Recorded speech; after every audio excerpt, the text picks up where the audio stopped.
কালকে দেখবেন মোবাইলে আপনি ডাউনলোড করবেন যে হোসেন সালফের ওয়াজ নয়া টোলা পনগামার জালসা আমাকে দেও, আপনার গায়ের নাম বলবেন, পটপট পটপট করে আপনি আপনার মোবাইলে চলে আসবে। আর যতবার মুখাস্তি না হবে বার আপনি পড়তে থাকবেন। কি দোয়াটা? লা ইলাহা ইল্লাল্লাহু ওয়াহদাহু লা শারীকা লা, লাহুল মুলকু ওয়া লাহুল হামদ, ইউহয়ী ওয়া ইউমীত ওয়া হুয়া হাইয়্যুন লা ইয়ামুতু বিয়াদিহিল খায়র ওয়া হুয়া আলা কুল্লি শাইইন কাদির। হ্যাঁ আমার উম্মতরা, তোমরা শুনে নাও, যখন তুমি বাজারে যাবে, বাজারে যখন ঢুকবে, চকে যখন তুমি ঢুকবে, বাজার ঢোকার আগে আগে একটা দোয়া পড়তে হবে রে উম্মত।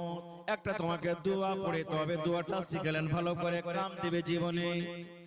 নবী বলেছেন বাজারে ঢোকার আগে আগে তুমি যদি দোয়াটা পড়ে নাও, তোমার জীবনে 4খানা লাভ হয়ে যাবে।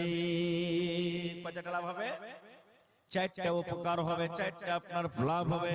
দোয়াটার ব্যাপারে 4খানা ফজিলত বয়ান হয়েছে। আল্লাহ রাসূল বলেছেন 1 নম্বর ফজিলত, 1 লক্ষ আল্লাহ রাব্বুল আমিন আপনার জীবনের গুনাহকে maaf করে দিবেন।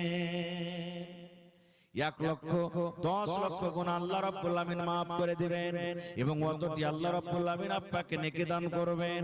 শুধু তা নয় ভাইরে, আল্লাহ রাব্বুল আমিন আপনার দরজাকে মারতাবাকে আল্লাহ উঁচা করে দিবেন, এবং আপনার জন্য